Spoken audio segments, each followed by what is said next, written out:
bagong pamprobinsyang kalsada, bubuksan at isasagawa sa Pualas, Lanao del Sur. Ang Pualas ay kilala bilang pahingahan ng mga pasahero galing Cotabato patungong Marawi. Sila ay nag-aalok ng iba't ibang pagkain at produktong gawa ng Maranao, tulad ng pater at pinipig. Bukod pa rito, ang Pualas ay may natatanging gandang likas na yaman. Ito ay ang lawa ng Davao. Kalmado at maaliwalas ang panlalarawan sa lawa. Ayon sa mga mananaliksik, may tuturing ang Lake Davao bilang isa sa mga malalim na lawa ng ating bansa. Sa makatuwid, kakaunti lamang ang nakatira sa paligid ng lawa. Malinis at maaaring inumin ang tubig nito. Ayon kay Mayor Adjong Tanog ng Pualas, marami na ring sumubok mamuhunan sa kanilang lugar, tulad ng Japan, China at Australia. Ngunit, hindi nila matanto kung bakit hindi pa rin sila bumabalik hanggang sa ngayon. Sa wari ni Secretary Don Mustafa Loong, ang kasatuparan ng bagong pamprobinsyang kalsada ang maghihikayat upang bumalik at maglagay ng puhunan. Several po na mga investor na pumunta dito from Australia, Japan, China na ayaw ko lang kung ano sa kanila hindi nakain nila na ayaw nila hindi sila bumabalik.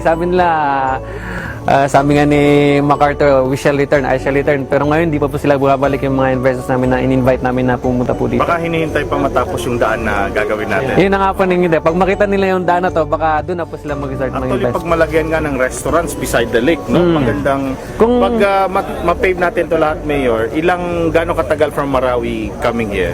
1 hour, pinakamatagal na po yung 1 hour.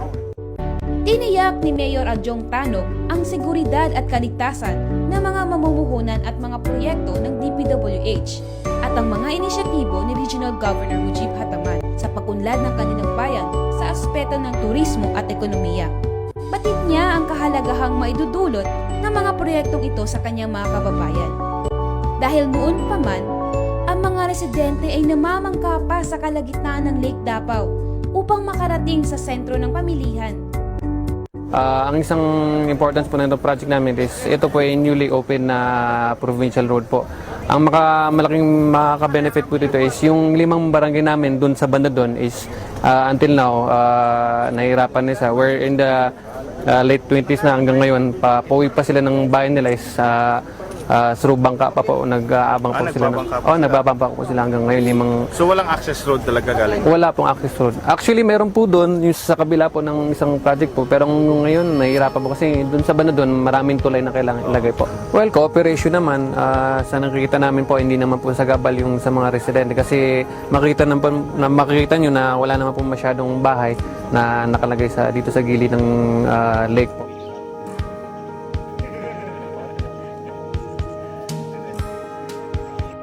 Salam. So ito po yung i-road opening dito sa Municipality of Pualas sa may Lake Davao. Isa sa napakalaking potential for tourism dito sa Lanao del Sur. From here, mag-road opening tayo ng 8 kilometers. So nagmowa tayo with the Municipality of Pualas for 2 kilometers at 18 kilometers at 18 million per kilometer. And meron tayong by administration din ng district of 56 million. So hopefully this year, ma-open ito dito sa Municipality of Pualas. And this can also be a shortcut road going to the Municipality of Picung, thereby cutting the travel time from Pualas to Picung by 1 hour. This is one of the priority projects of Governor Hataman to develop the tourism potential nitong Lanao del Sur. Kasi this is only 1 hour away from Marawi and then 1 hour away from Malabang. This is a junction point. Kung malagyan pa nga ito, Mayor, ng hotel, pwede dito magkakaroon ng hotel kung saan makapag-relax yung mga tao. So, may assurance naman si Mayor na yung peace and security dito sa lugar ay assured kasi medyo controlled naman yung lugar at very peaceful yung mga tao. Yes, at sa ngayon, Mayor, yung mga tao nagpapampot ba from one side of Lake Davao to the town of Pualas. Anong barangay ba ito? Purok. Barangay Purok. So, we're glad that active po yung local government natin dito, and through the support of Governor Mujib Hataman, we can open new gateways that will provide tourism development to these areas, better livelihood, better transport of goods and products, and as well as shorter routes going to key areas like Pikong, and yung dun sa area rin ng Pikong makapunta rin dito, and yung maraming mga barangay, 6 na barangay ba yan, Mayor? Na isolated ngayon na nagpa-pump boat pa, pwede na silang dumaratso dito. Ang proyektong ito ay bahagi ng taus-pusong lingkod bayan ni Regional Governor Mujib Hataman. Atid sa inyo ng DPWH ARMM On The Road.